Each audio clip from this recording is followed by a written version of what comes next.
आज 17 जनवरी 2025 का दिन है। इस खबर पे हम 7 अक्टूबर 2023 के दिन ही से मुस्तकिल वीडियो करते रहे, खबरें बताते रहे, खबरें पब्लिश करते रहे।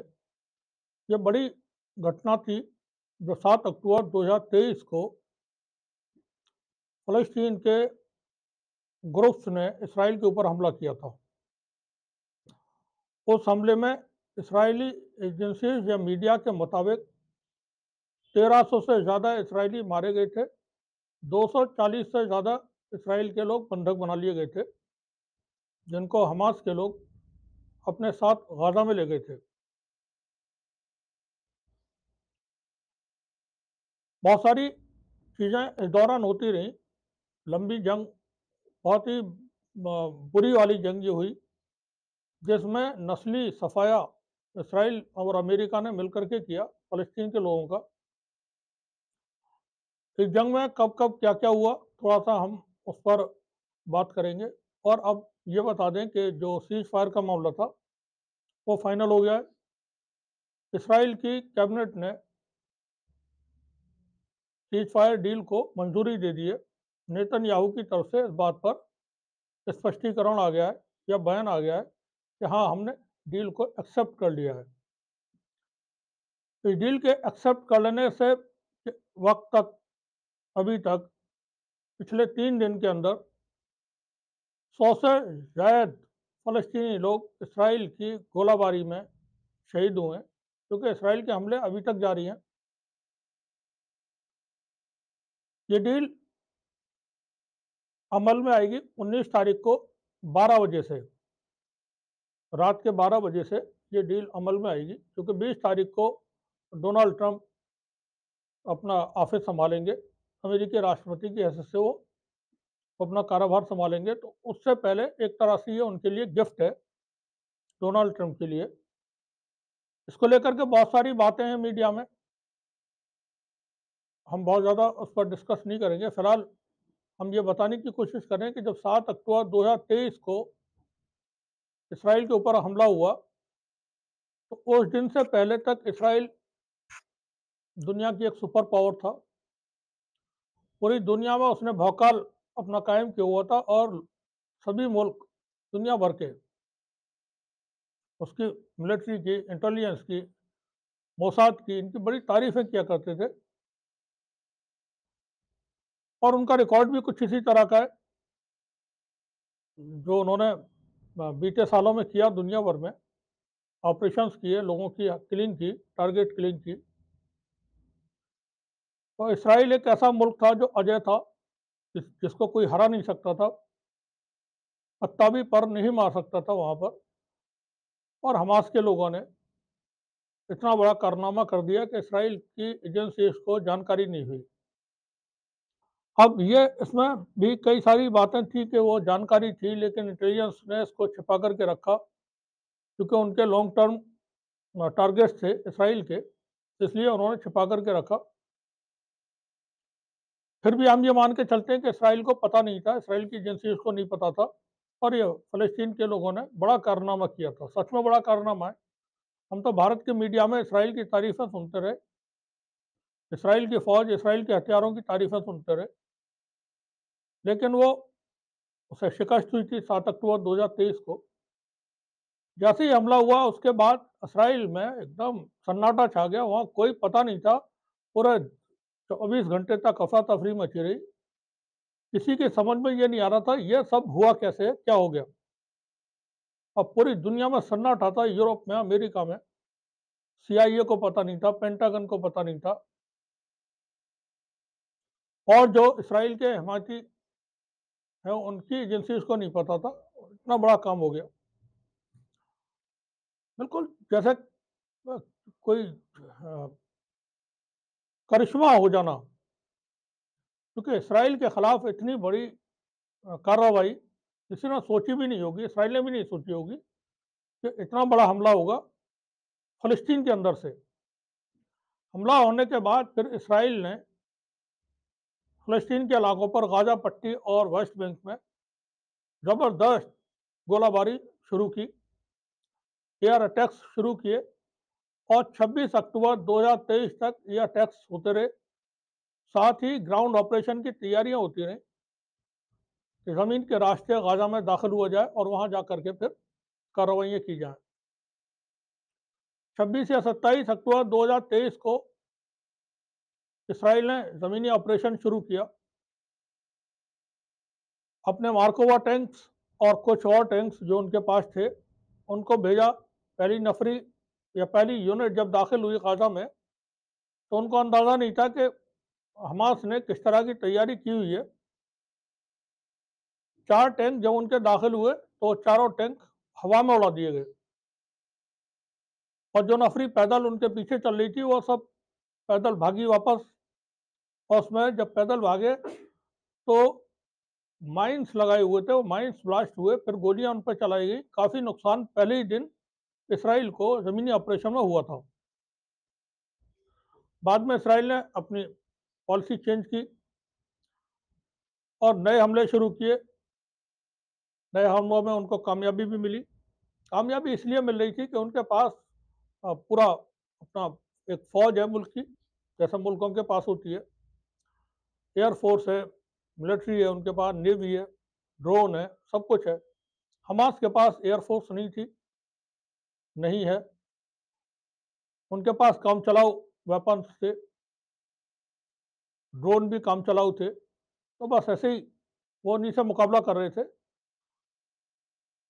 इसराइल की तरफ से ज़मीन से भी कार्रवाई हो रही थी, आसमान से भी हो रही थी और समंदर से भी हो रही थी। और उनकी हेल्प कर रहे थे यूरोप के मुल्क और अमेरिका की इंटेलिजेंस एजेंसी।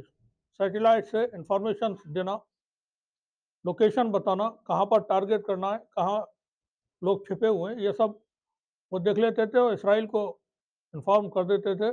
तब इसराइल कार्रवाई करता था। लंबी चली जंग में इसराइल ने बहुत ही बड़े कत्लेआम किए। पूरी गाजा पट्टी मटिया मेट कर दी। 80% मकान वहाँ के तबाह हो गए, रहने के लायक ही नहीं बचे।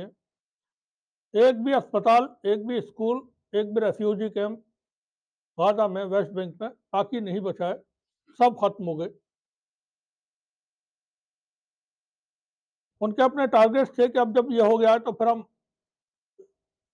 फ़लस्तीन की बाकी बची हुई ज़मीन को कब्जा कर लें और जो फ़लस्तीनी है इनको ट्रांसफ़र कर दें अरब देशों में। कुछ के लिए बातचीत भी हुई अफ्रीका में टेम्परेरी सेटलमेंट्स बनाने की, जिनको अफ्रीकी देशों में ट्रांसफ़र कर दिया फ़लस्तीनियों को और ये जो ज़मीन है इस पर हम कब्जा कर लें। इजिप्ट, जॉर्डन, सऊदी अरब, कतर वगैरह से भी कहा गया कि आप अपने अपने मुल्कों में इनको बुला करके रखें, ये अरब के लोग हैं, आपके अपने लोग हैं। लेकिन सबने मना कर दिया कि बिल्कुल भी नहीं। और वो मामला रद्द हुआ। लड़ाई हमास से थी। हमास को भारत का मीडिया हो या वेस्ट का मीडिया हो या इसराइल का मीडिया एक आतंकवादी ग्रुप बताते रहे, आतंकवादी संगठन।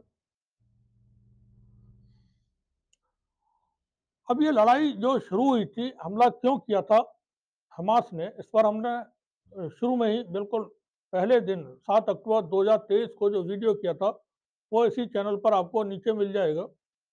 उसमें भी हमने बताने की कोशिश की थी कि हमला क्यों किया उन्होंने। उसकी दो बड़ी वजूहत थी। एक वजूहत थी कि डोनाल्ड ट्रंप के पिछले टेन्योर में एक अब्राहम अकॉर्ड हुआ था अरब मुल्कों में और इसराइल के दरमियान, अमेरिका ने करवाया था वो, जिसमें जिसके जो एक्सेप्टेंस इसराइल को देनी थी एक मुल्क की हैसियत से, में ओमान, यूएई, बहरीन और सऊदी अरब, इन मुल्कों को और साथ में पाकिस्तान को भी। इसराइल को स्पेस देना था, उनकी एम्बेसी खुलनी थी, उनके लिए जो एयर रूट होता है वो सब ओपन करना था, उसके साथ कारोबार करना था। ये अब्राहम अकॉर्ड हो गया था। अब्राहम अकॉर्ड की वजह से फ़लस्तीन का इशू बहुत पीछे चला गया था और फ़लस्तीनियों की कोई बात ही नहीं कर रहा था उनके मामले की। साथ ही एक मामला और पेश आया था। भारत के अंदर G20 समिट हुआ था, जिसमें दुनिया के 20 ताकतवर मुल्क शामिल हुए थे, America, France, Canada, UK, China, Russia, Turkey, Saudi Arab, ये सब 20 मुल्क यहाँ शामिल हुए थे और उसमें एक तय हुआ था कॉरिडोर का ऐलान हुआ था भारत के अंदर से कि ये हम कॉरिडोर बनाएंगे जिसको इंडिया, अरब और यूरोप उसमें शामिल था। उसका जो रूट था वो ये था कि India to UAE to Saudi Arab और फिर वो इसराइल होते हुए यूरोप के लिए एक तजारती रास्ता बनाना था जिसके जरिए बिजनेस हो सके। लेकिन वो जब G20 समिट में इसका ऐलान हुआ तो तैयब अर्दवान ने उसी वक्त ये कह दिया था ये पॉसिबल नहीं है, तुर्की के बगैर इस तरह का कुछ भी नहीं होगा। साथ ही जो चाइना का एक रोड एंड बेल्ट कार्यक्रम चल रहा है जो दुनिया के 150 मुल्कों को जोड़ने के लिए है, वो इम्पैक्ट हो रहा था इससे। तो ये दो वजहें थी जिसकी वजह से हमास ने या हमास को कह करके इसराइल पर हमला करवाया गया था। अगर इंडिया अरब यूरोप कॉरिडोर शुरू होता है तो अमेरिका चाइना का जो रोड एंड बेल्ट है वो प्रभावित होता है बीआरएस। इसी तरह से फ़लस्तीनियों की तरफ कोई तवज्जो नहीं थी, कोई बात ही नहीं हो रही थी, अरब के मुल्क मुल्क भी नहीं कर रहे थे। वो तो ट्रंप के वक्त में और ट्रंप के दामाद के रहते हुए इसराइल के साथ अपने ताल्लुकात बढ़ा रहे थे। इसराइल के जो हाई ऑफिशियल्स हैं वो सऊदी अरब आ जा रहे थे, सऊदी अरब के वहाँ जा रहे थे, यूएई में भी इसी तरह से हो रहा था। उनके अपने अपने एम्बेसीज खुल गई थे कई मुल्कों में और एयर रूट भी खोल दिए गए थे। तो इन दो वजहों से बड़ी ताकतें उसमें शामिल थी जो हमास ने हमला किया था। पूरी तैयारी के साथ एमुनेशन उनके पास रहता है और ये एमुनेशन जो लोकल लेवल पर बनाते हैं हाथ से दस्ती तौर पर, उसमें रॉकेट रॉकेट बनाने का पूरा जो कारखाने हैं वो चीन ने लगवाए। टनल्स चीन की मदद से तैयार हुए। यूरिया जो काम आता है खेतों में खाद के लिए, यूरिया और शुगर, चीनी, इससे बारूद कैसे बनाया जाता है ये टेक्निक समझाई नॉर्थ कोरिया ने। हमास के लोग या फिर फ़लस्तीनी रेसिस्टेंस ग्रुप्स के लोग नॉर्थ कोरिया विजिट पर गए थे ट्रेनिंग लेने के लिए। वहाँ उन्होंने अंडरग्राउंड पूरे शहर देखे बसे हुए, जिसके बाद फिर टनल्स का इन लोगों ने शुरू किया। चाइना के जो एक्सपर्ट्स थे उन्होंने नॉर्थ कोरिया में हमास के लोगों को ट्रेनिंग दी थी। वहीं से वेपन भी मिले उनको वाया सूडान। अच्छे वेपन जो हमास के पास हैं वो नॉर्थ कोरिया से भी मिले, ईरान से भी मिले उनको। तो पूरा ये सीन था जो हम यहाँ एक्सप्लेन करने की कोशिश कर रहे हैं। इसराइल की तरफ से कार्रवाइयाँ होती रहीं, फिर जंगबंदी के बातें भी चलती रही कि जंगबंदी होना चाहिए, क्योंकि कत्लेआम जो हो रहा था वो दुनिया देख नहीं पा रही थी। मीडिया में, सोशल मीडिया में जो खबरें आ रही थी उसकी वजह से एक प्रेशर बना हुआ था यूरोप के ऊपर, अमेरिका के ऊपर। और बड़े बड़े प्रोटेस्ट और थैंक्स अदा करना चाहिए यूरोप के मुल्कों की अवाम का और अमेरिका की अवाम का। लेकिन भारत में प्रोटेस्ट नहीं हुए, पाकिस्तान में कोई प्रोटेस्ट नहीं हुए, बांग्लादेश में कोई प्रोटेस्ट नहीं हुए, हुए सिंबॉलिकली हुए। लेकिन जितने बड़े प्रोटेस्ट यूरोप में हुए, चाहे वो जर्मनी हो, यूके हो, फ्रांस है, नीदरलैंड है, कोई भी मुल्क, हजारों नहीं लाखों की तादाद में वहां लोग सड़कों पर निकलते थे, फलस्तीन के लिए आवाज उठाते थे। इसी तरह से अमेरिकन जो अवाम है उन्होंने बहुत बड़े बड़े प्रोटेस्ट किए और इनकी वजह से वहां की सरकारें प्रेशर में आ गई। आप भारत में या पाकिस्तान या अफगानिस्तान में नहीं देखेंगे कोई कहीं बहुत बड़े प्रोटेस्ट हुए। अरब के मुल्कों में जरूर कुछ जगहों पे, जैसे टर्की है, Yemen, Iran, Lebanon, Jordan, Egypt, Libya, Saudi Arab में आपको नहीं मिलेगा कि प्रोटेस्ट हुए। यूएई में आपको नहीं मिलेंगे कि प्रोटेस्ट हुए थे वहाँ। ओमान में यहाँ प्रोटेस्ट नहीं मिलेंगे। सिंबॉलिकली वहाँ भी हुए थे छोटे-छोटे, क्योंकि सरकारों ने पाबंदी लगाई हुई थी, बहुत सख्ती की हुई थी कि फ़लस्तीन के हक़ में कोई प्रोटेस्ट वगैरह नहीं होना है, कोई आवाज़ नहीं उठाएगा। सोशल मीडिया पे भी पाबंदी थी और फ़ेसबुक मेटा ने तो कमाल ही कर दिया था, कोई आप पोस्ट नहीं डाल सकते, खबर नहीं डाल सकते, वीडियो नहीं डाल सकते। 6000 कुछ दिन के लिए मेरा अपना अकाउंट सस्पेंड कर दिया उन्होंने, 6000 कुछ दिन। क्योंकि सब ज़ायनिस्ट लॉबी उसमें इन्वॉल्व थी। अब सीज़ फायर का सब कुछ तय हो चुका है और जुमे के दिन से, इतवार के दिन से 19 तारीख से ये सीज़ फायर लागू होगा। बड़ी कोशिश थी इसराइल की अभी भी कि ये सीज़ फायर ना हो, लेकिन घुटने टेकने पड़े उसको, किसके सामने? हमास के सामने। यह सीज़ फायर डील इसराइल की हमास के साथ हुई है, फ़लस्तीन अथॉरिटी के साथ नहीं हुई, ये हम आपको बता दें। हमास में किसने एक्सेप्ट किया है? याह्या सिनवार के भाई मोहम्मद सिनवार ने। मोहम्मद सिनवार इस वक्त हमास के पॉलिटिकल और मिलिट्री विंग के चीफ हैं। तमाम शर्तें तय हो चुकी हैं, स्टेप बाय स्टेप इसमें आगे बढ़ा जाएगा।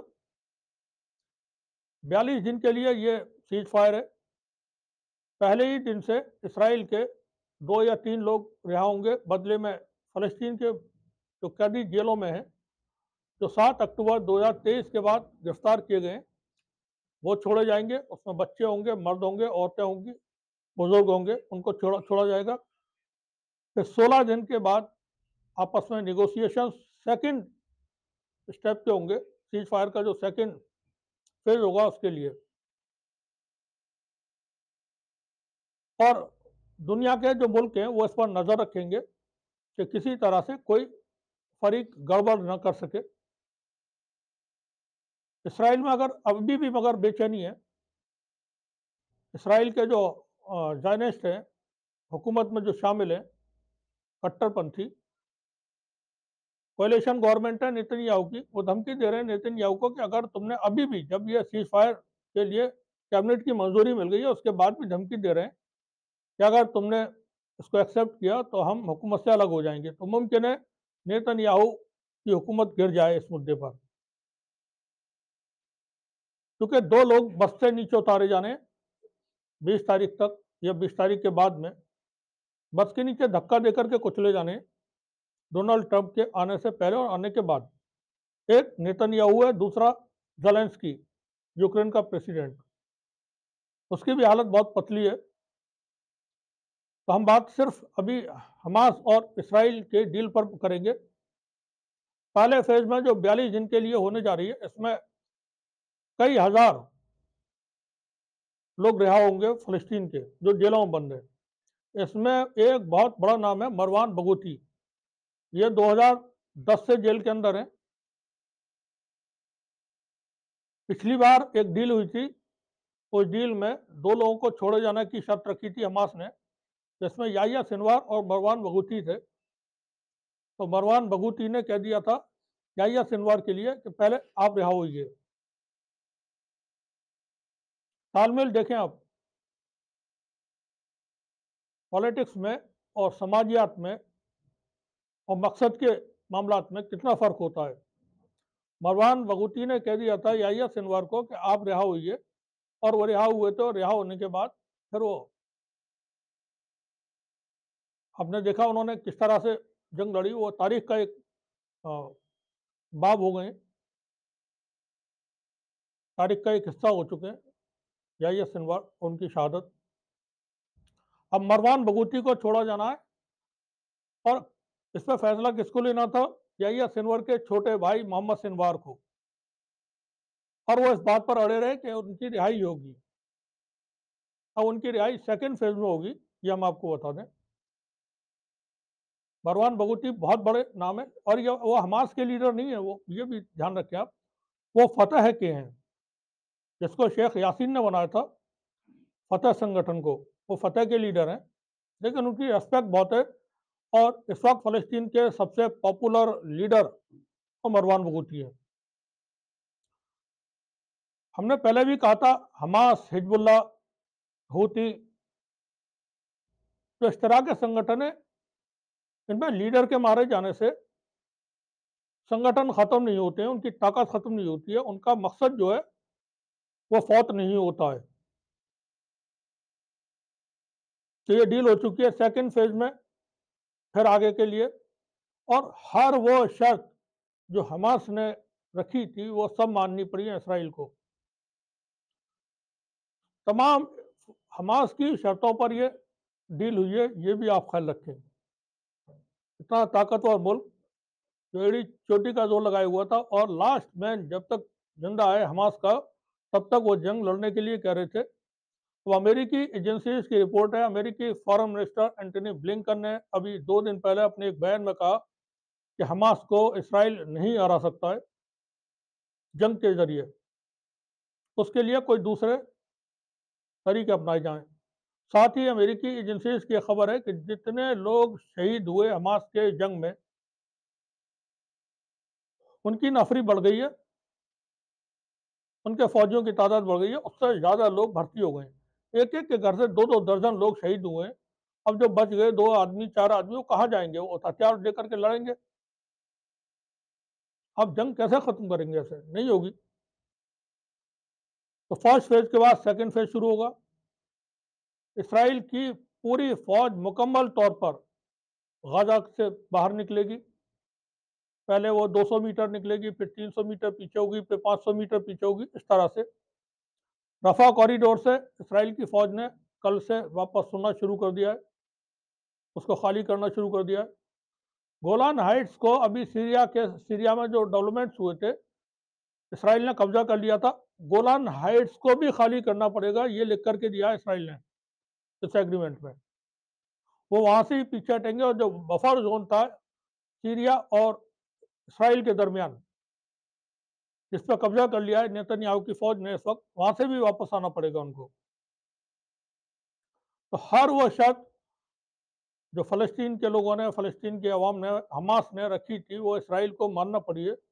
और नेतन्याहू के तमाम दावे और वादे जो कहता था, देखिए हैरानी की बात है, इतनी लंबी जंग लड़ी, आपके पास तमाम दुनिया भर की सारी इंटेलिजेंस, सैटेलाइट, सब कुछ है, आप अपने बंधकों का पता नहीं लगा सके, आपके बंधक कहाँ पर हैं, आप उनको रिहा नहीं करा सके।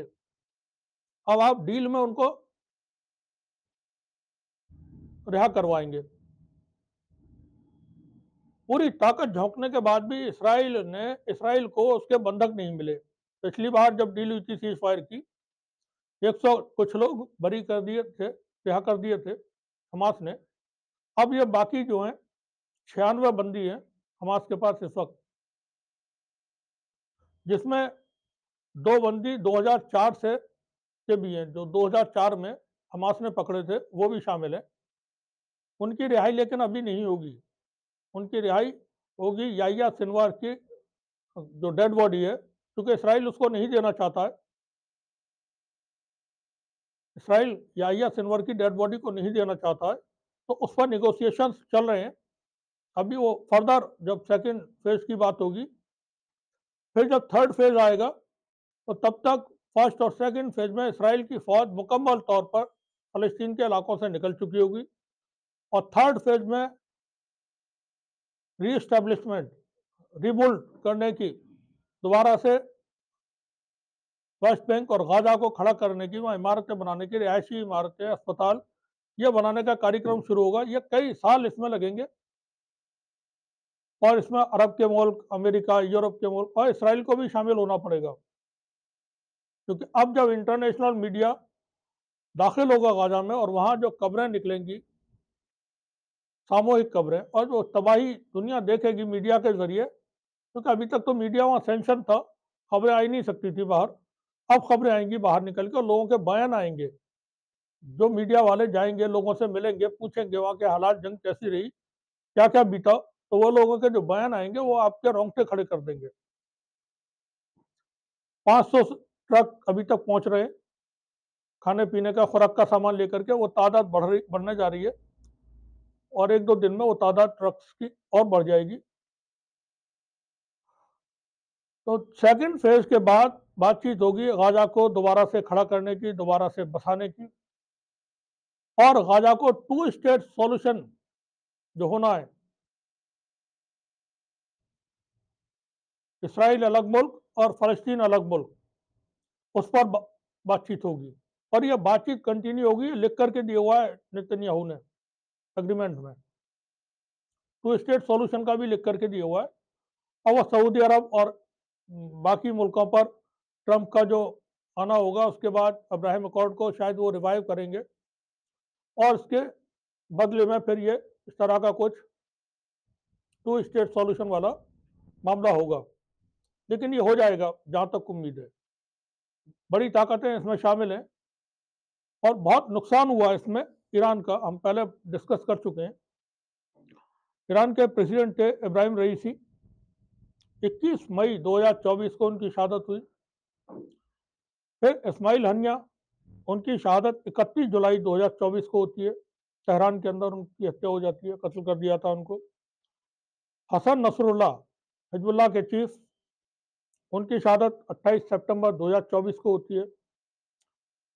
लास्ट कमांडर जो थे याहिया सिनवार, 18 अक्टूबर 2024 को जंग लड़ते हुए वो शहीद हो जाते हैं। हिजबुल्लाह और हमास के तमाम टॉप लीडर्स को इस जंग में अपनी शहादत देनी पड़ी है।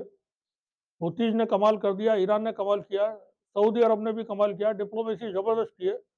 तुर्की ने भी बहुत ज़बरदस्त डिप्लोमेसी की है। यहाँ जो लोग कुछ बरी होंगे, चूँकि इसराइल कैदियों को रिहा करने के लिए आमादा नहीं था, लेकिन अब वो एग्री हो गया है। तो ये कैदी जो इसराइल की जेलों में बंद हैं, वो जो रिहा होंगे, तो उनको अरब के दूसरे मुल्कों में शिफ्ट किया जाएगा फ़ौरन ही और शायद उनकी खबरें मीडिया में ना आएँ, डायरेक्टली उनको खामोशी के साथ किसी को कतर में, किसी को तुर्की में, किसी को कहीं और इजिप्ट वगैरह में वहाँ शिफ्ट कर दिया जाए। जो बीमार हैं इसराइल की जेलों में, वो जब रिहा होंगे तो उनके इलाज के लिए उनको बाहर भेजा जाएगा। ये इस एग्रीमेंट में शामिल है। तो हम बता रहे थे कि इस बार ये ऐसी जंग थी अफगानिस्तान की जंग के बाद जो प्राउड जिस पे किया सकता है हमास के ऊपर, जिन्होंने बहुत ही दमदारी के साथ जंग लड़ी है और तमाम मुस्लिम ममालिक जितने भी थे अरब के, सब एक प्लेटफॉर्म पर रहे। 56-57 जितने भी मुल्क हैं, चाहे मलेशिया हो, इंडोनेशिया हो, ईरान, इराक, सब सऊदी अरब, कहीं कोई मनमुटाव नहीं हुआ। बड़ी कोशिशें अमेरिका ने, इसराइल ने की तफरका पैदा करने की, लेकिन नहीं हुआ किसी तरह का। आखिरी वक्त तक ईरान के ऊपर बेहद प्रेशर रहा, अमेरिका के हमले होंगे, इसराइल के हमले होंगे। उधर हुतीज ने कमाल किया, यमन के लड़ाकों ने बेशुमार मेहनत की और समंदर के अंदर उन्होंने जो तबाही मचाई है, इसराइल के जो शिप थे रेड सी के अंदर, उन्होंने नाक में दम करके रख दिया। बड़ी जंग है ये, बहुत खून खराबा हुआ है, बड़ा कत्लेआम हुआ है। इसी की कुछ अपडेट्स थी, क्योंकि अब सीज फायर हो गया है, सभी को मुबारक। दुआ करें फ़लस्तीनियों के हक में, खुदा जो लोग शहीद हुए उनके साथ अच्छा मामला पेश आए। जो लोग बाकी बचे हैं वो खुशहाल रहें, उनकी ज़िंदगियों में खुशियाँ लौट कर के आएँ, मुस्कुराहटें लौट कर के आएँ। बड़ी तबाही हुई है वहाँ। 1 लाख से ज़्यादा लोग शहीद हुए हैं, जिसमें 50% से ज़्यादा बच्चे और औरतें हैं। कई लाख लोग ज़ख्मी हुए हैं और फिर लोग मुल्क छोड़ करके भी चले गए इधर-उधर जान बचाने के लिए। खाने-पीने के लिए कोई सामान नहीं था जंग के दौरान। 2 लीटर की पानी की एक बोतल एक फैमिली को मिलती थी 24 घंटे के लिए। उसी में खाना बनाइए, उसी में पीजिए, उसी में जो कुछ करना करिए। इतने सख्त हालात में हमास ने ये जंग जीती है। सबको फ़तेह मुबारक, कामयाबी मुबारक और दुआ करें सब कुछ बेहतर हो, आप भी खुश रहें। बुराई का हम भारत के मीडिया में देखते रहे, आज भी, अभी भी हमास को एक आतंकवादी संगठन कहते हैं। आप किसी के घर में घुस जाइए, कब्जा कर लीजिए, उसके मकान को, उसके खेत को, उसकी इबादत गाहों को, फिर कहिए हम जो है बड़े पवित्र हैं। हमारा मीडिया आज भी हमास को और फ़लस्तीन के जो ग्रुप्स हैं, उनको आतंकवादी कहता है, टेररिस्ट ग्रुप। क्योंकि इसराइल कहता है, इसलिए जो इसराइल चाहता है वो हमारे यहाँ हो जाता है। इसराइल के मीडिया को फॉलो करते हैं हमारे यहाँ के लोग, बड़े-बड़े war experts, x retired military persons, YouTube channel भी चला रहे हैं आजकल वो भी टेररिस्ट ऑर्गेनाइजेशन कहते हैं। भारत की सरकार हमास को आतंकवादी संगठन नहीं कहती है, लेकिन भारत का मीडिया हमास को आतंकवादी संगठन कहता है। भारत ने भी इस पर खुशी जाहिर की है। भारत की सरकार की तरफ से बयान है, जो सीज फायर डील हुई है, उस पर भारत की तरफ से भी खुशी जाहिर की गई है। और वहाँ की अवाम, पूरे यूरोप में आप देखें, हर जगह लोग खुशियाँ मना रहे हैं।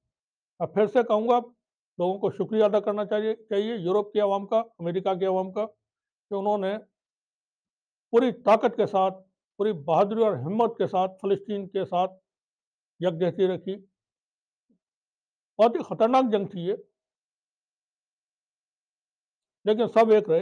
अरब के मुल्कों ने फिर से, ईरान ने बेशुमार इसमें अपना नुकसान भी करवाया, लेकिन बहुत मदद की। सऊदी अरब ने डिप्लोमेसी के लेवल पर अमेरिका को, यूरोप को